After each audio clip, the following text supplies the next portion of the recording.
Alhamdulillahi Rabbil Alamin. Allahumma salli wa sallim wa barik ala Muhammad wa ala ali Muhammad. Allahumma anfa'na bima 'allamtana wa 'allimna ma yanfa'una wa zidna ilma wa barik lana fi ilmina warzuqna al-ikhlasa fil qawli wal 'amali kamila wa ilman nafi'an la yunsa wa tawfiqan daima wa sihhatan wa yaqinan wa afiyah. Allahumma aftah lana kulla khair, Allahumma kfina bihalalika an haramik wa aghnina bifadlika amman siwaka, amin ya rabbal alamin. Alhamdulillah, kaum muslimin rahimani wa rahimakumullah. Kita lanjutkan pengajian tafsir Al-Quran, satu hari satu halaman, dan kita sudah sampai pada pembahasan surat Asy-Syu'ara ayat 40 sampai 60 pada halaman 369. A'udzu billahi as-sami'il 'alim minasy syaithanir rajim min hamzihi wa nafthihi wa nafthihi la'allana nattabi'us saharata in kanu humul ghalibin. فلما جاء السحرة قالوا لفرعون أئن لنا لأجرا إن كنا نحن الغالبين قال نعم وإنكم إذا لمن المقربين قال لهم موسى ألقوا ما أنتم ملقونه فألقوا حبالهم وعصيهم وقالوا بعزة فرعون إنا لنحن الغالبون فألقى موسى عصاه فإذا هي تلقف ما يأفكون فألقي السحرة الساجدين قالوا آمنا برب العالمين رب موسى وهارون قال أآمنتم له قبل أن آذن لكم إنه لكبيركم الذي علمكم السحر فلسوف تعلمون لأقطعن أيديكم وأرجلكم من خلاف ولأصلبنكم أجمعين قالوا لا ضير إنا إلى ربنا منقلبون إنا نطمع أن يغفر لنا ربنا خطايانا أن كنا أول المؤمنين وأوحينا إلى موسى أن اسر بعبادي إنكم متبعون فأرسل فرعون في المدائن حاشرين إن هؤلاء لشرذمة قليلون وإنهم لنا لغائظون وإنا لجميع حذرون فأخرجناهم من جنات وعيون وكنوز ومقام كريم كذلك وأورثناها بني إسرائيل فأتبعوهم مشرقين فلما تراءى الجمعان قال أصحاب موسى إنا لمدركون قال كلا إن معي ربي سيهديني. Alhamdulillahi Rabbil Alamin. Allahumma arhamna bil Qur'ani amin. Pada ayat-ayat yang kita baca ini ada beberapa kata yang bisa dibaca dengan dua bacaan. Yang pertama pada ayat 42, Naam, sebagaimana biasa bisa dikasrah ya, Naim, dan terjemahnya enggak berubah. Kemudian pada ayat yang ke-43 lam ketemu lam boleh idgham, qallahum. Kemudian pada ayat 45 talqafu boleh dibaca talaqqafu karena asalnya tatalaqqafu. Ayat 46 tak ketemu sin boleh idgham as-saharas sajidin. Ayat 49 amantum boleh ditambah hamzah aamantum. Adzana lakum nun ketemu lam boleh idgham adzallakum. Kemudian pada ayat yang ke-52 an asri boleh dibaca anisri. Ayat 56 hadirun, haknya boleh pendek hadirun. Ayat 57 uyun, ain boleh kasrah iyun. Dan ini semua adalah qiraah mutawatirah yang sumbernya dari Sayyidina Rasulullah sallallahu alaihi wasallam. Maka semuanya adalah bacaan yang benar. Adapun tafsir ringkasnya, Allah katakan pada surah Asy-Syu'ara ayat 40, dan ini masih perkataan kelompoknya Fir'aun. Kelompoknya Fir'aun mengatakan, hal antum mujtami'un, pada ayat yang sebelumnya ya, wahai manusia, apakah kalian mau kumpul, karena ini akan ada duel antara Musa dengan tukang-tukang sihir. La'allana, barangkali kita, nattabi'u, akan mengikuti as-saharata, para tukang sihir, ingkanu, jika adalah mereka, hum, merekalah al-ghalibin, orang-orang yang menang. Jadi tujuan dikumpulkannya manusia pada saat itu adalah untuk melihat duel yang akan dilakukan oleh Nabi Musa sendiri melawan tukang sihir yang banyak. Maka mereka mengatakan, kalau tukang-tukang sihir ini menang, maka kita akan ikuti tukang-tukang sihir, tidak akan ikuti Musa. Katanya Nabi kok kalah, berarti palsu itu. Nah, maka kalau mereka yang menang, kita akan ikuti tukang sihir.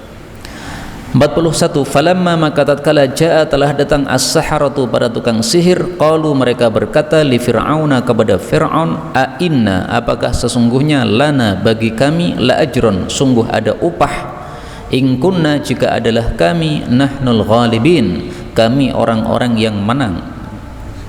Di sini diambil dua pelajaran.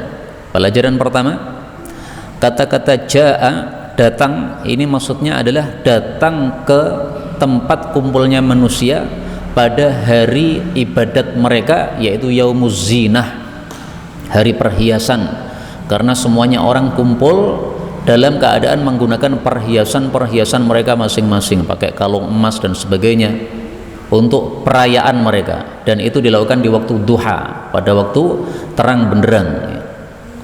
Kemudian pelajaran yang kedua, bahwasanya tukang-tukang sihir itu ternyata la ajron, matanya mata duitan, mau duel tapi syaratnya kalau ada fee-nya, nggak ada fee-nya nggak mau. Nah, maka tanya dulu kepada Fir'aun, kalau kami menang ada fee-nya nggak? Maka inilah bedanya antara pembawa hak dengan pembawa batil. Pembawa batil tujuannya semata-mata adalah uang, tapi pembawa kebenaran tujuannya semata-mata adalah ridha Allah Subhanahu wa ta'ala. Karena itu sudah sering saya ulang-ulang, bahwasanya suksesnya dakwah itu bukan dengan banyaknya yang mendengarkan, bukan. Tapi suksesnya dakwah adalah meskipun yang mendengarkan satu orang, tapi kalau Allah ridha, maka itu sukses. Yang mendengarkan banyak dan Allah ridha, tambah bagus lagi itu. Tapi yang inti bukan yang membenarkan banyak, yang membenarkan sedikit nggak ada masalah, yang penting Allah ridha, tidak, itu suksesnya dakwah. Maka ada seorang nabi tidak punya pengikut kecuali satu orang, itu sudah termasuk sukses. 42 qala, Fir'aun menjawab, na'im, ya, wa innakum, dan sesungguhnya kalian, idzan, kalau begitu, laminal muqarrabin, sungguh termasuk orang-orang yang didekatkan. Maksudnya didekatkan kepada saya. Orang kalau didekatkan kepada raja pasti akan mendapatkan manfaat-manfaat yang besar dari raja tersebut. Maka maksudnya Fir'aun adalah tidak hanya upah yang saya berikan, nanti kalau kalian menang, kalian saya kasih upah, plus kalian terdaftar pada kelompok orang-orang yang dekat dengan penguasa, dekat dengan Fir'aun ini. Dan di sini tolong diperhatikan, wa innakum idzan, ada tambahan idzan. Sementara pada surat yang lain, yaitu surat Al-A'raf ayat 114, wa innakum laminal muqarrabin, tanpa idzan. Ini untuk orang-orang yang ngapalkan Quran dititani ya. Untuk Al-A'raf tidak pakai idzan. Untuk surat Asy-Syu'ara pakai idzan. Cara ngapalkannya gimana? Asy-Syu'ara itu artinya adalah orang-orang yang ahli syair. Nah, kata-kata idzan ini lebih fasih atau lebih dahsyat, lebih takkid, lebih mubalaghah ucapannya, sehingga pantas kalau dimasukkan pada surat Asy-Syu'ara, yaitu yang bicara tentang orang-orang yang penyair, yang mereka ucapannya juga biasanya dahsyat. 43, qala berkata lahum kepada mereka Musa, Nabi Musa, alqu lemparkanlah, ma antum apapun yang kalian itu, mulqun akan melemparkan. Jadi Nabi Musa di sini nantang mereka, ayo kalian dulu lemparkan. Tapi ini adalah cerita singkatan atau ringkasan. Istilahnya apa kemarin? Ijaz, ya. Ijaz itu adalah ceritanya diringkas. Kenapa ceritanya diringkas? Karena sudah ada panjangnya di surat yang lain. Mari kita lihat panjangnya di dalam surat Thaha. Qalu, mereka tukang sihir mengatakan, ya Musa, wahai Musa, imma an tulqi, ada kalanya anda dulu yang melempar, wa imma an nakuna awwala man alqa, ada kalanya kami dulu yang lempar. Qala, Nabi Musa menjawab, bal alqu, bahkan kalian dulu silahkan melempar. Nah, maka tidak langsung Nabi Musa mengatakan alqu, tapi ini jawaban dari ucapan mereka. Mereka bertanya, kami dulu atau kamu dulu? Nah, kata Nabi Musa, kamu dulu. Dan dulu sudah saya jelaskan di masjid yang lain, bukan di masjid ini mungkin, bahwasanya ini menurut Mbah Nawawi Banteng, ini termasuk adabnya tukang sihir kepada Nabi Musa. Orang bertengkar tapi mempersilahkan, ya, yang jotos kami dulu nopo panjenengan dulu. Ini kan adab, Pak. Biasanya orang jotos langsung jotos saja. Nah, ini duel tapi malah mempersilahkan, malah sopan dulu kepada Nabi Musa. Nah, Nabi Musa disopani, Nabi Musa juga jawab dengan sopan. Maka dia mengatakan, bal alku, monggo silahkan jenengan dulu. Nah, kata Mbah Nawawi Banten, karena ini adalah mereka punya adab kepada Nabi Musa, Allah melihat adab mereka, sehingga Allah turunkan rahmat kepada mereka. Akhirnya Allah kasih hidayah mereka. Jadi asbab musabab kenapa mereka dapat hidayah, kenapa? Karena beradab kepada Nabi Musa alaihissalatu wassalam. Dan ini tafsir seperti ini tampaknya tidak kita temukan kecuali pada tafsirnya Mbah Nawawi Banten, ya, karena beliau mungkin memahami ayat-ayat Quran dengan pemahaman atau kondisi rakyat Indonesia yang suka beradab, meskipun dia duel tapi masih punya adab. Ya. Coba kalau kita marah tapi pakai boso kromo inggil gimana, Pak? Dicoba ya, pas marah ucapkan kromo inggil saja, supaya lebih halus, sebagaimana di sini mereka duel pun masih bisa halus.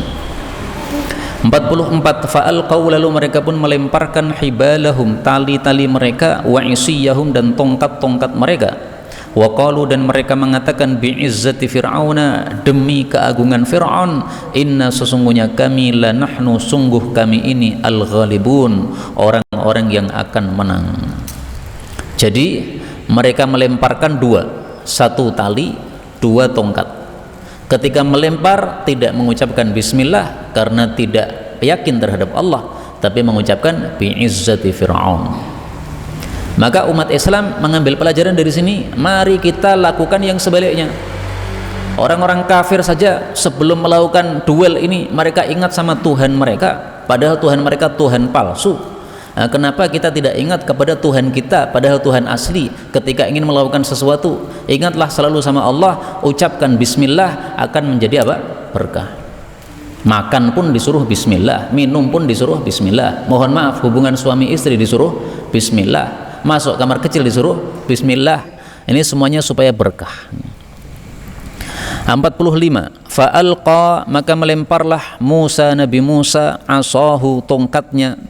Fa'idha hiya, ternyata tongkat itu, talaqqafu, mencaplok atau menelan, ma ya'fikun, apapun yang mereka bikin-bikin, yaitu sihir tadi. Jadi Nabi Musa setelah melihat tukang-tukang sihir melempar, maka Nabi Musa kemudian melempar. Tapi ini juga ringkasan. Kalau ceritanya yang lebih panjang pada surat Thaha, fa'aujasa fi nafsihi khifatan Musa, Nabi Musa merasa takut dalam hatinya. Nabi Musa menyembunyikan rasa takut dalam hatinya. Jadi Nabi Musa sempat takut, Pak, melihat apa? Ular-ular banyak berdatangan. Maka Allah wahyukan, la takhaf, jangan takut, innaka antal a'la, kamu tinggi. Wa alqi ma fi yaminika, lemparkan tongkat yang ada di tangan kananmu, talqaf ma sana'u, akan menelan apa yang mereka buat. Innama sana'u kaidu sahir, sesungguhnya yang mereka buat itu hanyalah tipu daya sihir saja. Wala yuflihu sahiru haitsu ata, dan orang tukang sihir tidak akan beruntung dimanapun dia datang. Nah, maka setelah mendapatkan wahyu ini barulah kemudian fa'alqa, lalu Nabi Musa melempar. Maka ini terjadi apa? Ijaz lagi, yaitu diringkas lagi. Orang Arab suka meringkas, Pak. Kalimat-kalimat yang sudah bisa dipaham diringkas. Nah, ini sudah terulang sudah disebutkan pada surat Thaha, maka di sini diringkas. Kalau mau yang lengkap, lihat surat Thaha. Kemudian di sini disebutkan talaqqaf. Tongkatnya itu menelan apa yang dibuat oleh tukang sihir. Dari sinilah kunci kenapa tukang sihir masuk Islam. Karena dalam ilmu sihir, adu antara sihir dengan sihir itu nggak akan dicaplok sampai dimakan sampai habis, nggak ada. Yang kalah nanti tongkatnya sudah berubah menjadi tongkat lagi. Yang menang masih berupa ular. Itu dalam ilmu sihir. Tapi di sini mereka melihat, loh, kok tongkat-tongkat kami, ular-ular kami semuanya dicaplok. Wah, ini jelas bukan sihir. Nah, mereka tahu ini bukan sihir. Karena apa? Karena mereka adalah orang-orang yang mendalami ilmu sihir, dan itu tidak ada dalam ilmu sihir seperti ini, mencaplok seperti ini. Kemudian kata-kata ya'fikun mereka buat-buat, ini menunjukkan bahwa ular mereka ular palsu, bukan ular betulan. Kelihatan di mata sebagai ular, padahal kalau ditangkap itu bukan ular. Maka dalam ayat yang lain, surat Thaha ayat 66, Allah mengatakan yukhayyalu ilaihi min sihrihim annaha tas'a. Terbayangkan kepada Nabi Musa dengan sebab sihir bahwasanya tongkat-tongkat itu berjalan, padahal sebenarnya tidak, cuma terbayangkan saja. Dan dari ayat itu kita ambil pelajaran, ternyata Nabi itu bisa terkena sihir, Pak. Nabi Musa terkena pengaruh sihirnya para tukang sihir. Bayangkan, ini Nabi tapi bisa terpengaruh pengaruh sihir, bisa terkena pengaruh sihir. Karena itu ketika dalam Sahih Bukhari disebutkan Rasulullah pernah disihir oleh orang Yahudi, maka kita percaya. Sebagian orang mengatakan ini nggak masuk akal, Nabi kok tersihir, ini berarti nabinya Nabi apa ini ya, Nabi kok tersihir. Nah, coba baca Quran, di Quran saja Nabi Musa tersihir. Kamu tidak pernah baca Quran, bagaimana kok mendustakan hadis tersebut? Yang baca Quran dan paham, insya Allah tidak akan mendustakan hadis tersebut. Apalagi hadisnya sahih, dan hadisnya ini sesuai dengan ayat-ayat tentang Nabi Musa. Nabi Musa pun terkena pengaruh sihir. 46, faulqiya, maka tersungkurlah as-saharatu, para tukang sihir tadi, sajidin, dalam keadaan sujud. Qalu, mereka mengatakan, amanna, kami beriman, bi rabbil alamin, terhadap pemelihara seluruh alam, Rabbi Musa wa Harun, pemeliharanya Nabi Musa dan Nabi Harun. Di sini ada beberapa pelajaran. Pelajaran pertama, fa, lalu tersungkur. Kata-kata lalu ini dalam bahasa Arab, fa ini digunakan untuk urutan tapi tanpa jeda. Artinya begitu melihat ularnya Nabi Musa menerkam dan menelan habis ular-ular mereka, langsung sujud. Jadi nggak nunggu lama, nggak ragu-ragu. Kenapa? Sudah yakin ini pasti kebenaran. Kemudian al-alamin sudah dijelaskan dulu ya, bahwasanya kalau alam saja itu adalah segala makhluk yang tidak berakal. Kalau alamin pakai tambahan ya atau alamun ya, tambahan wawu ya, maka itu adalah apa? Itu adalah makhluk-makhluk yang berakal. Tapi yang dimaksud ini semuanya ya, Allah itu adalah menguasai terhadap semuanya, baik yang berakal maupun yang tidak berakal. Kemudian di sini disebutkan Rabbi Musa wa Harun, disebutkan Nabi Musa dulu baru Nabi Harun, karena memang Nabi Musa lebih utama daripada Nabi Harun. Nabi Harun nabi biasa, Nabi Musa termasuk ulul azmi, maka tingkatannya lebih tinggi. Nimim, Nuh, Ibrahim, Musa, Isa, Muhammad. Tapi kenapa pada surat Thaha dibalik? Surat Thaha ayat 70, amanna bi rabbi Harun wa Musa. Kenapa dibalik? Karena surat Thaha itu akhirnya semuanya Thaha, ya kan? Ma anzalna 'alaikal qur'ana litashqa lagi. Nah, maka ini pasnya kalau dibalik Harun wa Musa. Nah, maka masing-masing ada sebabnya ya. Untuk surat Thaha karena supaya akhirnya sama, untuk surat ini Syu'ara karena memang Nabi Musa lebih utama daripada Nabi Harun. 49, qala, Fir'aun mengatakan, aamantum, apakah kalian beriman lahu kepada Musa, qabla, sebelum, an adzallakum, bahwasanya saya mengizinkan kepada kalian? Ini pertanyaan mengingkari. Loh, kalian kurang ngajar sekali. Saya kan Tuhanmu, segala sesuatu harus minta izin kepada saya. Nah, Fir'aun ternyata orangnya cerdik, Pak. Dari mana taunya cerdik? Dari kalimat berikutnya. Apa kata Fir'aun? Innahu, sesungguhnya Nabi Musa itu lakabirukum, sungguh dia adalah pembesar kalian, pentolan kalian, guru kalian, alladzi yang 'allamakum, telah mengajari kepada kalian as-sihar, sihir. Jadi di sini Fir'aun pura-pura mengira bahwasanya Nabi Musa itu adalah gurunya para tukang sihir, sehingga kalian datang ke sini pura-pura duel, tapi sebenarnya sudah sepakatan nanti kita pura-pura duel, tapi kemudian semuanya kalah, kemudian semuanya sujud kepada Nabi Musa, supaya nanti semuanya orang-orang yang melihat yakin bahwasanya Nabi Musa betul-betul nabi. Ini berarti sudah makar yang kalian buat sebelum kalian datang ke sini. Ini sebenarnya perkataan bahwasanya kamu itu adalah pentolannya tukang-tukang sihir, ini sebenarnya tidak yakin Fir'aun terhadap ucapannya ini. Dia tahu siapa Nabi Musa, karena Nabi Musa sejak kecil di pangkuan Fir'aun. Nabi Musa lari ketika sudah dewasa, 10 tahun lari. Setelah 10 tahun lari kemudian balik ke Mesir, sehingga tidak mungkin Nabi Musa jadi tukang sihir atau mengajari para tukang sihir, tidak mungkin. Fir'aun tahu betul siapa Musa ini. Maka kalimat ini ya semata-mata Fir'aun ingin membikin orang-orang supaya merasa bahwa ini para tukang sihir ini mereka sudah sekongkolan dengan Nabi Musa, sehingga mereka itu sebenarnya dalam kebatilan, tapi mereka pura-pura melakukan seperti itu. Nah, di sini cerdasnya Fir'aun, Pak. Jadi dia merasa sudah kalah, supaya tidak tampak kalah, maka dia tuduh kepada Nabi Musa bahwa dia yang mengajari sihir. Kemudian dia mengancam, falasaufa ta'lamun, maka sungguh kalian akan mengetahui, yaitu akibatnya. Apa akibatnya? La uqatti'anna, sungguh betul-betul akan saya potong-potong aidiakum, tangan-tangan kalian, wa arjulakum, dan kaki-kaki kalian, min khilafin, dengan bersilang. Wala usallibannakum, dan sungguh betul-betul saya akan menyalip-nyalip kalian ajma'in, semuanya. Jadi Fir'aun di sini mengancam dengan dua ancaman. Satu, saya potong tangan kaki bersilang. Bersilang berarti tangan kanan atau dan kaki kiri, atau tangan kiri dan kaki kanan. Kenapa bersilang begitu? Supaya lebih susah dia. Kemudian yang kedua, usallibannakum, disalib. Disalib di mana? Dalam ayat yang lain disebutkan disalib di atas judhu'in nakhl, pohon-pohon kurma. Karena pohon kurma biasanya sangat kuat, sehingga cocok untuk nyalip orang di situ, bisa berhari-hari gantung di situ, masih kuat di situ. Disebutkan pada surat yang lain, yaitu pada surat Thaha ayat 71.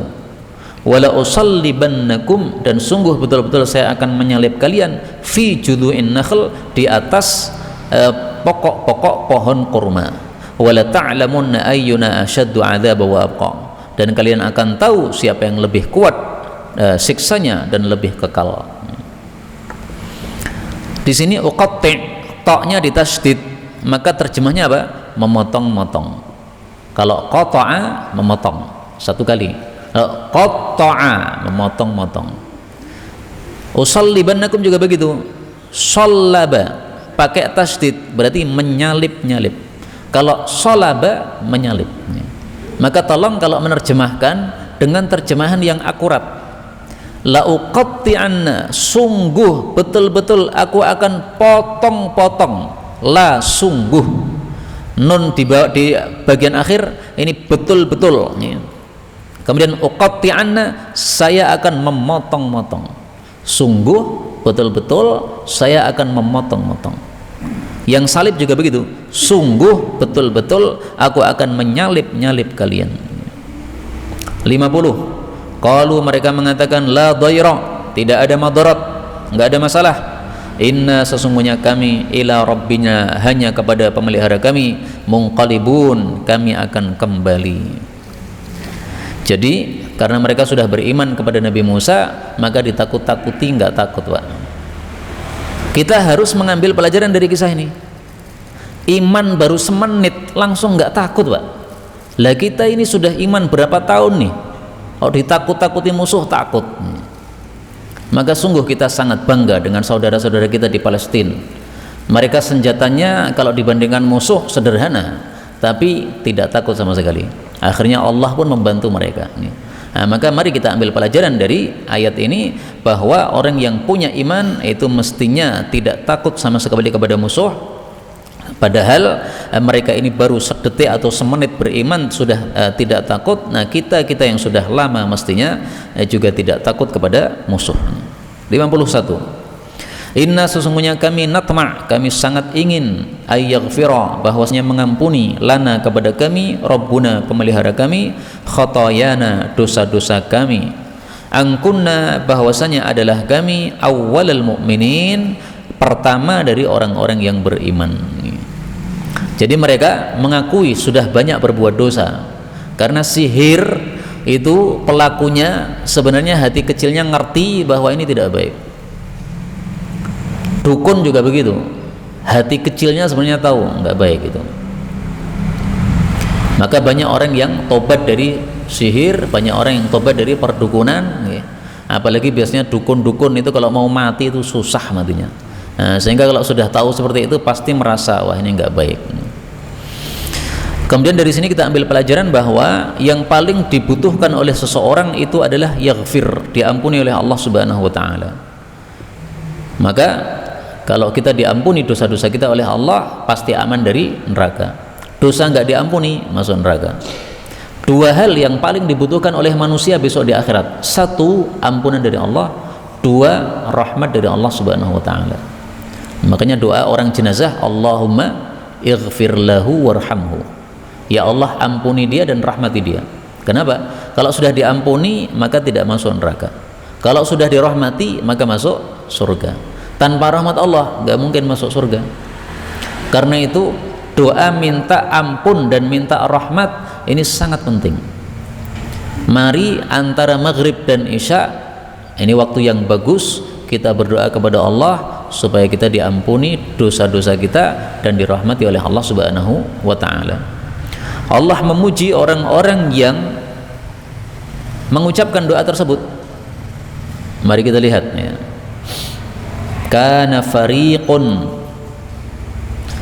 surat Al-Mu'minun ayat 109. Innahu kana fariqun min ibadi, ada sekelompok hamba-hambaku kata Allah, yaquluna yang mereka mengatakan, Rabbana amanna faghfir lana warhamna wa anta khairur rahimin.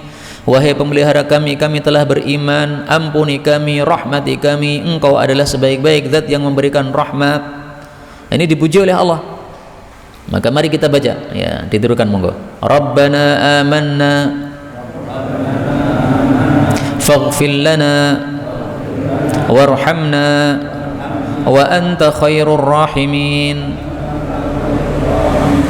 Lagi bersama. Rabbana amanna faghfir lana warhamna wa anta khairur rahimin. Sekali lagi. Rabbana amanna faghfir lana warhamna wa anta khairur rahimin. Kemudian yang dimaksud awalal mu'minin, pertamanya orang-orang beriman, maksudnya pertama yang beriman di masa tersebut. Kalau di masa lalu ya sudah keduluan orang-orang yang beriman sebelumnya, Nabi Adam dan yang lain-lain sudah beriman. 52. Wa auhayna, dan kami pun memberikan wahyu ila Musa, kepada Nabi Musa, an asri, bahwasanya jalankanlah bi ibadi, hamba-hambaku, innakum sesungguhnya kalian, muttaba'un, kalian akan diikuti.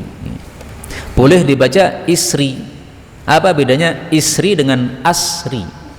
Kalau di fathah asri itu menjalankan, kalau isri itu berjalanlah. Isri bi ibadi, berjalanlah bersama hamba-hambaku, berarti memimpin mereka. Dan yang dimaksud asra, isra itu adalah berjalan di malam hari. Maka kalau mau hijrah dari tempat yang kita dimusuhi oleh orang-orang, paling bagus hijrahnya malam hari. Kenapa? Nggak diketahui orang, sehingga aman. Maka hijrah dari Mekah ke Madinah juga begitu, sembunyi-sembunyi di malam hari. Yang hijrah siang hari terang-terangan di siang bolong itu Sayyidina Umar, meskipun riwayatnya dhaif ya. Dia sambil angkat pedang mengatakan, yang mau istrinya janda, anaknya yatim, silakan nyegat saya mau hijrah siang ini.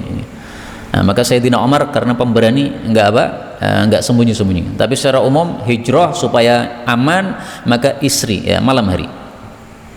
Yang dimaksud muttabaun diikuti, yaitu diikuti oleh Fir'aun karena mereka akan menghalangi dari hijrah tersebut. 53. Fa arsala, maka mengirim Fir'aun fil madain, di kota-kota, hasyirin, para pengumpul. Yang dimaksud para pengumpul ini adalah polisinya Fir'aun. Syurat itu artinya apa? Polisi. Dan saya jadi teringat satu hadis yang menyebutkan bahwa termasuk tanda akhir zaman itu adalah kathratus syurat, banyaknya polisi yang dolim. Akhafu alaikum sittan, saya khawatirkan kepada kalian 6 perkara yang di masa Nabi enggak ada, tapi nanti di akhir zaman akan muncul. Nah, salah satunya apa? Wa kathratas syurat, dan banyaknya polisi dolim. Hadis riwayat Tabarani, derajatnya sahih. Nah, maka bisa jadi densus itu termasuk tanda akhir kiamat, itu tanda akhir zaman, karena mereka dolim, termasuk syurat yang dolim, termasuk hasyirin ini, pengumpul ini. 54. Inna, sesungguhnya, haulai, mereka itu Bani Israel, la syirzimatun, sungguh kelompok kecil, qalilun, yang sedikit. Jadi syirdzimah itu kelompok yang sedikit, sehingga kata-kata qalilun itu adalah takkid. Syirdzimah sudah sedikit, tambah lagi apa? Qalil, sedikit. 55. Wa innahum, dan sesungguhnya mereka, lana, terhadap kami, laghaidun, sungguh membikin marah. Jadi orang-orang Mesir marah kepada Bani Israel. Kenapa? 2 hal. 1, karena mereka menyelisih dalam hal agama. Menyelisih agama orang setempat membikin marah orang setempat. Makanya ada ungkapan ardihim madumta fi ardihim. Relakanlah orang-orang ketika engkau masih berada di kampung mereka. Jangan bikin ulah di kampung mereka. Kamu pendatang. Bani Israel ini kan pendatang ini. Yang kedua, mereka membikin marah karena mereka keluar dari Mesir tanpa izin dari pemerintah. Jadi 2 hal yang membikin marah. 56. Wa inna, dan sesungguhnya kami, la jami'un, sungguh semuanya, hadirun, orang-orang yang takut, yaitu takut terhadap keburukan mereka. Khawatir mereka keluar dari Mesir, kemudian nanti menghimpun kekuatan, mengumpulkan senjata, akhirnya akan menghanguskan kita. 57. Fa akhrajnahum, lalu kami pun mengeluarkan mereka, yaitu orang-orang Mesir, orang-orang Fir'aun, kelompoknya Fir'aun, min jannatin, dari kebun-kebun mereka, wa uyunin, dan mata air mereka. Jadi maksudnya akhirnya mereka keluar rame-rame dari Mesir untuk mengejar Nabi Musa alaihi salatu wassalam, karena akhirnya ketahuan juga, Pak, karena semuanya berangkat keluar dari Mesir, pasti tetap akan ketahuan juga. Nah, mungkin karena belum ada WA zaman dulu ya, sehingga masih ada kesempatan Nabi Musa untuk lari dulu. Kemudian akan ketangkap juga nanti akhirnya, sebagaimana nanti akan kita baca kisah di akhir halaman ini.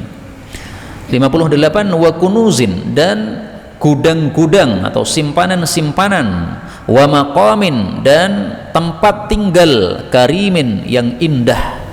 Jadi semua kekayaan mereka tinggal. Untuk apa? Untuk mengejar Nabi Musa alaihissalatu wassalam. Kata-kata kunuz yang artinya adalah simpanan-simpanan, itu ditafsiri oleh ulama tafsir, yaitu adalah harta-harta yang zahir bagi mereka, emas, perak, tidak harus tersimpan. Tetapi kenapa disebut kunuz? Karena di dalam Islam, kalau kita punya harta kekayaan tapi nggak dikeluarkan zakatnya, maka itu adalah kunuz, adalah simpanan yang akan menyebabkan kita nanti disiksa di neraka. Sebagaimana disebutkan dalam Al-Quran, Allah mengatakan apa dalam Al-Quran? Allah Subhanahu wa Ta'ala mengatakan yauma yuhma, pada surat At-Taubah ayat 35, walladzina yaknizun, dan orang-orang yang mengkunuz itu apa? Menyimpan dan tidak mau mengeluarkan zakatnya, az-zahab wal fiddah, emas dan perak, wala yunfiqunaha fi sabilillah, tidak menginfakkannya di dalam Allah, tidak mengeluarkan zakatnya, fabasyirhum bi'adzabin alim, berilah kabar gembira mereka bahwa mereka akan mendapatkan siksa yang dahsyat. Maka kata Ibnu Umar, Kalau kamu punya harta, meskipun kamu simpan di dalam tanah, tapi sudah kamu keluarkan zakatnya, itu bukan kunuz. Meskipun kamu punya harta, kamu taruh di luar, di atas lemari, semua orang lihat, tapi kalau belum kamu keluarkan zakatnya, itulah kunuz. Jadi kunuz artinya apa? Simpanan. Nah, kenapa harta mereka disebut simpanan padahal tidak mereka simpan? Karena mereka tidak keluarkan zakatnya. Ini tafsir dari Mujahid, muridnya Ibnu Abbas radhiyallahu anhu. Kemudian kata-kata karim biasanya kan diartikan mulia kan ya. Tapi di sini diartikan oleh Imam Baghawi yaitu hasan, yang baik. Wa maqamin, dan tempat tinggal karimin, yang baik, yang bagus. Dan kata-kata karim diartikan bagus kita temukan juga pada ayat yang lain.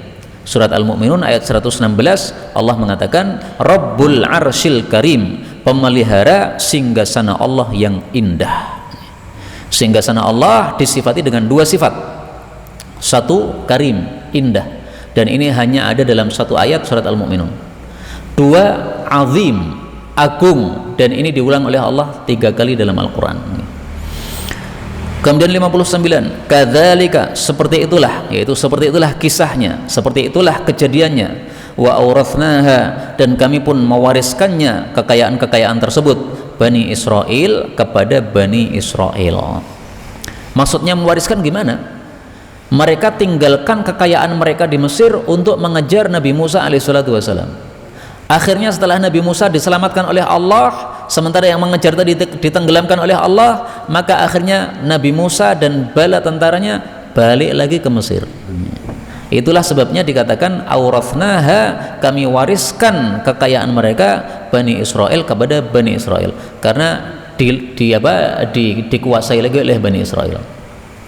Tapi memang Nabi Musa ini sejarahnya tidak hanya di Mesir saja ya. Beliau di Mesir, kemudian di tanah kebingungan Ardutih itu karena disuruh untuk ke Baitul Maqdis, maka Bani Israel tidak berani berangkat ke Baitul Maqdis, akhirnya dihukum oleh Allah di tanah kebingungan itu, dan Nabi Musa wafat di situ.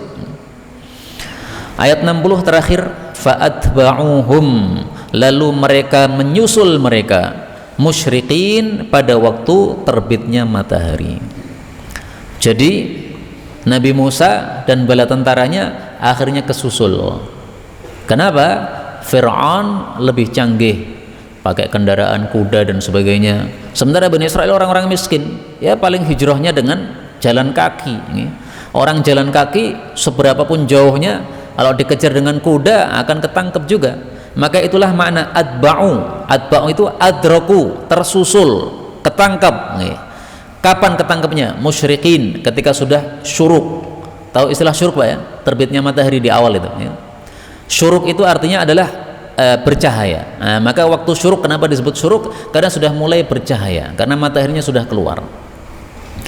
Karena itu sebagai penutup, mari kita baca hadis Nabi SAW tentang fadilah sholat sunnah syuruk. Karena kebetulan kita membaca kata-kata syuruk di sini. Rasulullah bersabda, man shallal fajra fi jamaah, barang siapa yang salat subuh berjamaah, yaitu di masjid, thumma qa'ada yadhkurullah, kemudian duduk berzikir kepada Allah, baca Quran atau pengajian atau yang lain, hatta tatlu'a syamsu, sampai terbit matahari, sampai syuruk, thumma shalla rak'atain, kemudian salat 2 rakaat, kanat lahu ka ajri hajjah wa umrah, dia mendapatkan seperti pahala haji dan umrah, tamatin, sempurna, hadis riwayat Tirmidzi. Mudah-mudahan semua kita bisa mendapatkan haji mabrur dan umrah yang mabrurah. Amin ya rabbal alamin. Inilah yang dapat disampaikan, betul dari Allah. Kalaupun ada salahnya, fa astaghfirullahal azim li wa lakum, walhamdulillahi rabbil alamin.